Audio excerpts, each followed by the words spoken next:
Envato. Envato.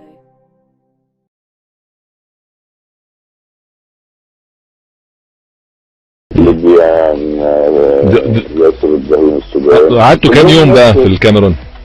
6 ايام. 6 ايام. بتتلقوا ايه بالظبط في 6 ايام؟ لا بتعدي ان انت تبقى محاضر، ازاي تبقى محاضر. مين اللي بيعد بقى؟ يعني هل في ناس من الاتحاد الدولي مثلا كانوا موجودين؟ طبعا كان موجود ناس، كان موجود ناس من الاتحاد الدولي، وكان كابتن شطة طبعا رئيس اللجنة الفنية في الاتحاد الافريقي، دومينيك المدير الفني.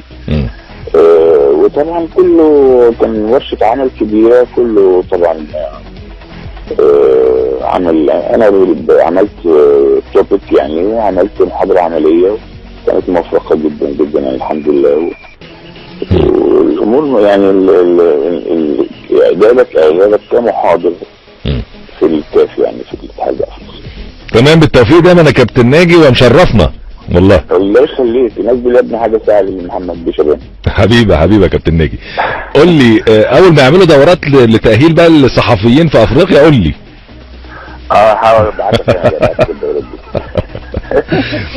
طبعا بعد الدي جي والسلامات وكل حاجه اسالك على استعدادات منتخب مصر لماتش تونس، والسؤال ده جاي لك من احمد ناجي المستمع.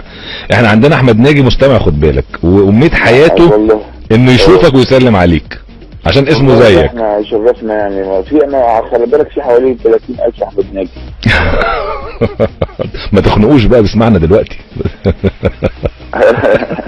صبح عليه الاول عشان هو كان المكالمه اللي قبليك وهو اللي خلانا. والله الفل يا احمد يا ناجي، يعني يشرفنا ان احنا نشوفك ونقابلك ونتكلم معاك ان شاء الله امرك في اي حاجه يعني. ان شاء الله يا كابتن ناجي. قول لي اخر استعدادات المنتخب لماتش تونس ان شاء الله. احنا طبعا 2 أو 3/6 هنبقى في معسكر ان شاء الله. ان شاء الله ممكن يضم المحترفين في الاول، وبعد كده النادي الاهلي والزمالك عندهم مباريات افريقيه 4 أو 5 تقريبا. وكان في حد من الانديه الاخرى عندهم مباريات يعني. هيكتمل المعسكر 4 تقريبا اتباعا بقى بانضمام لعيبه الاهلي والزمالك، وماتشنا يوم 11 ان شاء الله في رادس في تونس. نتمنى ان شاء الله نكون موفقين. والمباراه طبعا جايه في وسط يعني المباراه ما كانش يعني محطوطه كده في وسط الدنيا بتاعت كاس العالم، لكن طبعا اكيد احنا مركزين جدا وعايزين طبعا يعني معنوياتنا ما تتاثرش وتفضل المسيره بتاعتنا جيده عشان السعاده اللي مباراه اوغندا في كامبالا وفي القاهره ان شاء الله. ان شاء الله باذن الله. كابتن ناجي، يعني فكره ان المحترفين هيبقى الدوريات الاوروبيه انتهت قبلها بشويه. ازاي المنتخب هيعد؟ هل في بروجرام محطوط للمحترفين؟ طبعا متابعينهم طبعا، وهياخدوا يومين 3 اجازه ويبتدوا تدريباتهم تحت اشراف المنتخب الجهاز الفني. نعم طبعا تدريباتهم دي اللي هي قبل المعسكر هيبقى تحت اشراف الجهاز. متابعينهم تماما وبنتكلم معاهم دايما، محمود ومستر كوبر وكابتن اسامه برضه متابع معاهم، لحظه يوم بيوم يعني. فان شاء الله باذن الله يخلصوا وياخدوا راحه 2 3 وبعدين يبتدوا تدريباتهم عشان استعدادا لمباراه تونس ان شاء الله. هل ممكن نشوف مفاجآت في القايمه بالنسبه لحراسه المرمى، ولا الواضح انه شريف وشناوي وعصام؟ القوام الرئيسي بتاع المنتخب حتى الناس بقى في الشارع العادي عارفاه يعني. احنا يعني محافظين على يعني قوام المنتخب الرئيسي، بعض الاضافات البسيطه يعني، لكن قوام المنتخب خلاص الراجل الشارع العادي عارف مين اللي موجود، اذا كانوا طبعا في حاله صحيه كويسه، واذا كانوا حاله فنيه كويسه، واذا كانوا سلام يعني. مع طبعا بعض الاضافات البسيطه ان شاء الله والدعوات المصريين ان شاء الله. انت بتميل يا كابتن احمد لانه يبقى فيه 3 حراس، ولا ممكن يبقى فيه رابع في المعسكر ده؟ لو على حسب فتره المعسكر طويله شويه بنضم رابع تحسبا لاي حاجه تحصل يعني.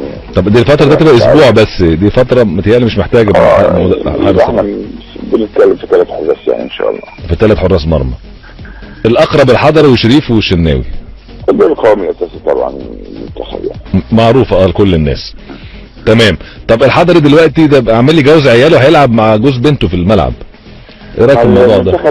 منتخب عائلي جدا، خلي بالك يعني. ايه بقى يعني شريف اكرامي ورمضان صبحي؟ طبعا في كذا زيجة يعني بقينا عائليين يعني، ودي حاجه كويسه. يعني عديلي ماشي، نسيبي اوكي، لكن جوز بنتي دي جديده دي. حمايه خد بالك الحضر هيلعب لغايه ما حفيده ويبقى معاه في الملعب. ما شكله كده ان شاء الله. خد بالك يعني. وهتقعد انت تمرنه برضه لغايه ما لا مبروك طبعا لكهربا ومبروك للحضري، تستاهل كل خير والله الحضري. لهم حياه سعيده يعني، طبعا حاجه كويسه جدا طبعا. العلاقات الانسانيه دي حاجه مهمه يعني. طبعا. انت حضرتش انت الخطوبه؟ لا والله كنا احنا في اسكندريه بنتابع الاهلي والزمالك، كان ماتشين الاهلي والزمالك في افريقيا، فكان عندنا شغل يعني. عزمك طيب يعني ولا انت بتقول كده؟ لا والله عزمنا والله. ازاي بقى؟ طبعا الراجل يعرف الواجب كويس يعني. ابو الكرم الحضري. طبعا كرم مرسي. حبيبي يا كابتن ناجي، بشكرك شكرا جزيلا، وموفقين ان شاء الله في ماتش تونس باذن الله مع القياده الفنيه الجديده لتونس. اعتقد الماتش مش هيبقى سهل، وعاملين حساب كده اكيد ان شاء الله. ربنا طبعا نبيل انا اشتغلت معاه سنتين في قطر، وعارف يعني طبعا مدرب كبير وانسان رائع يعني. ايه اكتر حاجه بتميزه نبيل معلول يا كابتن ناجي وانت اشتغلت معاه؟ يعني فهم كرة القدم الحديثة، يعني كرة القدم الحديثة هو عاش فيها كويس، وطبعا كمحلل حتى انا كلمته قلت له بالتوفيق يعني بعد مباراة مصر. يعني موفق ان شاء الله، بس بعد ماتشين ان شاء الله. تمام يعني، ويبقى مصر وتونس يروحوا افريقيا مش مشكلة يعني. ان شاء الله باذن الله. بشكرك كابتن ناجي شكرا جزيلا. كابتن احمد طيب المعلق الرياضي كاتب على صفحته ان في الاهلي بيفاوض مدير فني اجنبي الفترة يتولى قيادة الفريق الفترة الجاية، وده كان مدرب برشلونة اسمه تين كات 62 سنة، وكان مساعد في الجهاز الفني لبرشلونة من 2003 الى 2006. كان مساعد فرانك ريكارد. بدأ ودرب حسني عبد ربه في اهلي دبي وكان بيدرب برضه في مصلال القطري، ودرب في الدوري الاماراتي نادي الجزيرة. والحقيقة بيقول ان هو من افضل المدربين، والان هو من ضمن المدربين اللي بيتفاوض معاهم النادي الاهلي. جديد الخبر ده على رواية المعلق طبعا صديقنا العزيز والمدرب المعلق الكبير كابتن احمد الطيب، كاتب ده على نتائج الكونفدرالية اللي اتلعبت برضو. كان سموحة عارفين انه خسر 1-0 من ديسكو يونايتد بطل زامبيا 1-0 بره ارضه. برضو مازيمبي كسب مونانا الجابوني 2-0. ريكارياتيفو بطل انجولا كسب هلال اوبايد السوداني 1-0.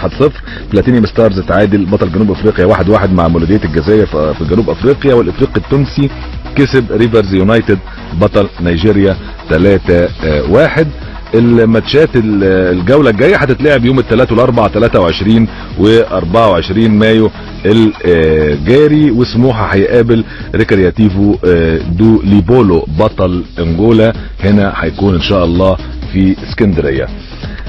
عايز اقول الترتيب المجموعات في كونفدرالية. الفتح الرباطي في المركز الاول في المجموعة الاولى 3 نقاط بيتساوى مع الافريقي التونسي ايضا 3 نقاط فرق جول واحد. ريفرز يونايتد في المركز الثالث مع كمبالا سيتي الرابع بدون رصيد من النقاط. المجموعة الثانية صفاقسي الاول 3 نقاط، بلاتينيوم ستارز بطل جنوب افريقيا المركز الثاني نقطة، ومولودية الجزائر برضو نقطة واحدة، وامباباس ولوز في المركز الاخير بلا رصيد من النقاط. في المجموعة الثالثة عندي زاسكو يونايتد 3 نقاط، دولي بولو في ايضا في المركز الاول او الثاني ب3 نقاط ايضا. هلال اوبايد السودان بلا نقاط، وسموحة ايضا بلا نقاط. ومازيمبي في المجموعة الرابعة في المركز الاول 3 نقاط. سوبر سبورت يونايتد نقطة واحدة مع حورية ايضا نقطة واحدة، ومنانا في المركز الاخير بلا نقاط. دوري ابطال افريقيا النجم الساحلي في المجموعة الاولى في المركز الاول 3 نقاط. المريخ والهلال السوداني الاثنين بتساوي في النقاط بنقطة واحدة. بيروفيارو الموزمبيق طبعا بلا نقاط في المركز الاخير. المجموعة الثانية اتحاد الجزائر 3 نقاط. الزمالك المركز الثاني بفرق هدف واحد وايضا 3 نقاط. كابس يونايتد واهلي طرابلس في المركز الثالث والرابع بلا نقاط. الترجي التونسي في المجموعه الثالثه في المركز الاول ب3 نقاط. سان جورج في المركز الثاني بيتساوى مع سان داونز في الرصيد نقطه واحده. بيتا كلاب في المركز الرابع بلا رصيد. في المجموعه الرابعه الوداد الرياضي المغربي في المركز الاول 3 نقاط. زناكو الثاني مع الاهلي المصري بنقطه واحده. وكوتن سبور في المركز الاخير بلا رصيد من النقاط.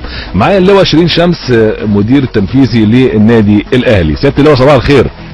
ازي حضرتك؟ صباح الخير يا فندم. اهلا بيك يا فندم. ازي حضرتك؟ سياده اللواء كلام كتير بيتقال عن حكايه الكابتن حسام البدري قاعد ماشي. كلام كتير بيثار في وقت حساس بالنسبه للنادي الاهلي، في دوري شغال، في افريقيا، في بطوله عربيه، يعني الموسمين حتى لاحمين، واللي عارفين ان العقد ينتهي في شهر يوليو، والكلام عمال يكتر جدا في الميديا. اولا هو بس يعني الاول حضرتك انت عارف انا يعني احنا عندنا في النادي بيبقى عندنا حساسيه شويه فيه. نعم. يعني بنسيبه لجنه الكوره والمهندس محمد طاهر رئيس مجلس الاداره. يعني احنا ما بندخلش فيه قوي، بس انا بقول لك يعني بحكم علاقتي بحسام البدري، حسام البدري عاشق للنادي الاهلي. حسام البدري مش ماشي. مش هيمشي. لا مش ماشي. هو قال لحضرتك كده بشكل ودي كاصدقاء يعني. ما انا بقول لك يعني حسام البدري صديقي، راجل بيعشق العمل في النادي الاهلي. ما ممكن يكون برضه بيعشق، لكن الاداره لها وجهه نظر ممكن يعني، ولا برضه الاداره متوافقه؟ لا انا مش يعني برضه مع الاداره، اصل ما فيش كلام بيني وبين الاداره في الحته دي. يعني الحته دي لجنه الكوره، وبقول لك الباشمهندس بس. انت بتتكلم في راي الكابتن حسام تحديدا. حسام بدري قاعد كده، لكن الاداره دي احنا يعني ما فيش اي حاجه سمعتها من الاداره او حصل حديث فيها خالص يعني، خصوصا انه ما فيش اجتماع مجلس اداره. باشمهندس مسافر بقاله فتره زي ما حضرتك عارف. نعم. فالكلام كله ان الاداره بتقول والاداره قالت، مش عارف قالت ازاي، واصلا ما فيش اجتماعات. تمام. اذا الكابتن حسام البدري قال لك بشكل ودي كاصدقاء ان هو عايز يكمل في النادي الاهلي، ما عندوش مشاكل. لا ما هو برضه بص حضرتك، انا اصلا ما بفتحش مواضيع. حسام صديقي وصاحب كل حاجه. بس انا بفصل ما بين الصداقه وما بين الشغل. قصه يكمل او ما يكملش، انا مش معنى كده انه حسام